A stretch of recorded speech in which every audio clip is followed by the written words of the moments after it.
I'm just going to give a radio check. We're outside control airspace. Entrepreneur Dick Smith has long been sounding the alarm over Australia's explosive population growth. Why is it such a passion topic for you? I've benefited incredibly from the growth, but I'm concerned for my children and grandchildren. As a member of the Sustainable Australia Party, his newspaper ads accuse other political parties of destroying Australia as we know it.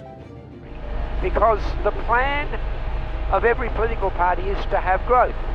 They don't actually tell you the truth. They mean endless growth. And is endless growth possible? No, endless growth isn't possible. By the way, look down there. Look at the buildings there.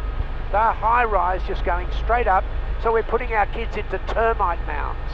Parramatta is going to be used as a model for other suburban areas. It's complete madness. It's destroying Australia as we know it today.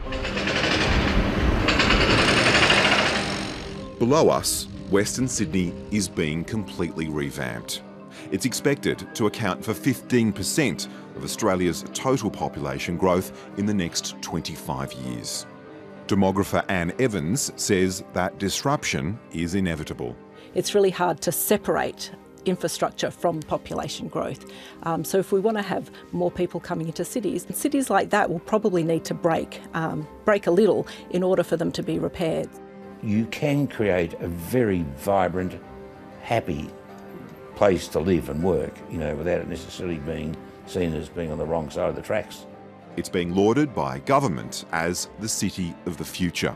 David Borger is the former New South Wales Minister for Western Sydney. And in the past, all roads went to Sydney, all trains went to Sydney, and nothing went to Western Sydney. And so what we're seeing now is a complete reversal of that. So I've been flying here for 30 years.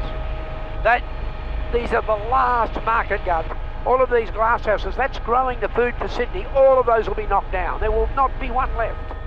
For the worrywarts that used to wonder how we're going to feed ourselves, let alone part of the rest of the world, I guess being a chemical engineer and a food technologist by original training, I've never seen that as a particular worry. And I think that's given me a greater faith in what science and technology can do to overcome seemingly very, very difficult problems. How do you explain to a new migrant or a young family that they don't need growth after the career and the wealth that you've amassed in your lifetime? How do you tell them that they don't need that opportunity? Oh, well, first of all, I wouldn't tell them they don't need it. I'd just say it's not possible. Greater Sydney has evolved with 2/3 of the residential development west of Parramatta and 2/3 of jobs to the east of Parramatta. Now, that creates a hell of a headache with congestion, with 200,000 people leaving Western Sydney for work each day, and only 20% of that population have access to regular public transport. The solution is to better distribute jobs, workers and their homes to create a 30-minute city. Now, Sydney by 2050 will have 3 of those cities: a harbour city where the CBD is, Parramatta's River City, and a new parkland city where Sydney's second airport will go. In neighbouring Wetherill Park, it's school pickup time for the Morrison family. Did you have a good day? Yeah. Oh, I'm so happy. The South African migrants have come to Western Sydney seeking opportunity for their young family.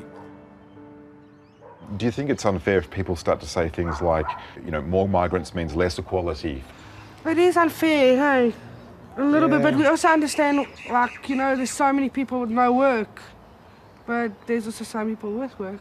If the Australian government told you that you'd have to go to the country for 5 years... Yeah, I'd go. Would you go? I would go, yeah. We stayed in Darwin, we had the heat, we loved it. Oh yeah, we'd go. Hello, Boyki! Without friends or family, they base themselves here in the future river city of Parramatta, where they are already enjoying the benefits of a 30-minute city. It's like 3 stops and we're in Parramatta. It's not necessary for us to go to the city to do our shopping and... Yeah, not at all. We've never shopped in the city, actually. Yeah, we don't have to. Soon you'll have a new airport as well in the west. Yes. That's so exciting. At least we don't have to drive far to fetch my dad. But the Morrisons aren't tone deaf to talk linking migration to congestion. We've heard it's very busy. We see it on the news. We see traffic, but Yeah, we're happy. So do you think there's more space for migrants like yourself to come live in Western Sydney? Of course. If it expands, it will be. Yeah, we've got a lot of better, land yeah. all over, of course. We're really playing catch up for 30 years worth of underinvestment in infrastructure. In the past, Western Sydney was really unplanned. It was really urban sprawl. We had, I think Mark Latham called it the wedge of misery at one stage. You can't live your life spending 4 hours a day in traffic and then having to do the same when you go shopping. We need to actually consider what is the volume of the population growth so we can understand how that actually changes or affects the demand for services. You also need to understand the distribution of that population growth as well, because that also affects localities, it affects cities, and understanding both those two dimensions is really quite key to ensuring that population growth is well managed. Just like life itself, there can't be a city without water to sustain it. Given climate change, there'll be less inflows into this dam and there'll be more demand.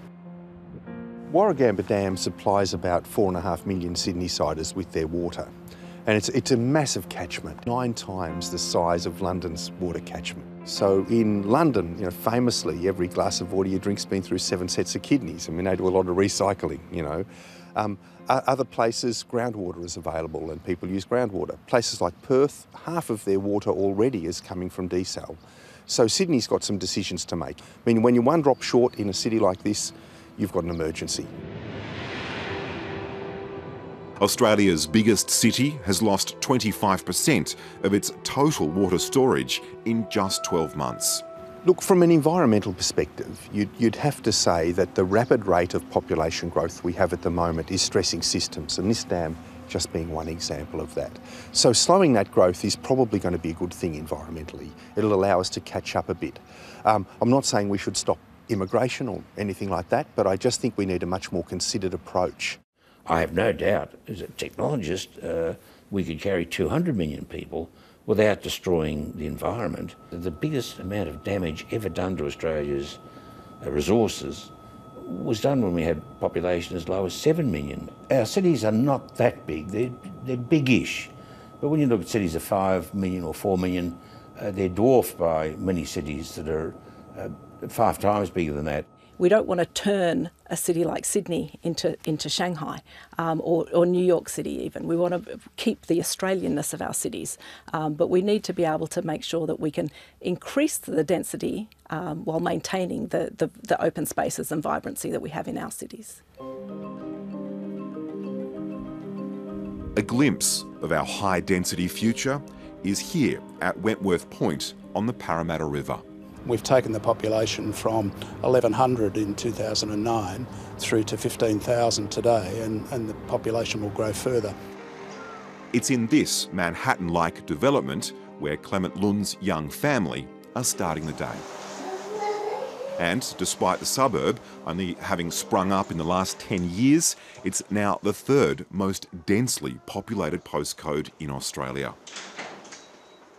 Yeah, I mean, it's a bit of a struggle. I think the main problem is actually the commute. I mean, obviously, a lot of us here are actually young professionals, so a lot of us work, in the city, CBD. The kids, they got no park. This is the one suburb actually in Sydney where there's no public park. Well, no one's forced anyone to buy an apartment in Wentworth Point, and people are leading their lives in a very different way. I mean, I don't accept this argument that density is bad. Density is great. Density can improve quality of life. In fact, it was the developer here, not the government, who built a connecting bridge to a nearby train station. They also privately funded a shuttle bus service, which has now carried locals on 500,000 trips. But residents say government still needs to do more. I think just better planning. And obviously, they've got the statistics. They know how many people will be moving into this area, and then they should, build infrastructure, ready for those people. Instead of, for example, here, the school only just got open, just early this year. And what was relatively low-rise development will now go up, with another 2,300 high-rise apartments set to dwarf the existing ones. Oh, I think if I came here now, no, I wouldn't choose to live here. Yeah, I think it'll be almost like a mini Hong Kong, I think. Sydney at the moment is about 1/6 the density of London, about 1/5 the density of Paris, and they're both regarded as highly attractive communities to live in. But we could afford to double our density and not impair the community experience. Look, you just can't build your way out of congestion.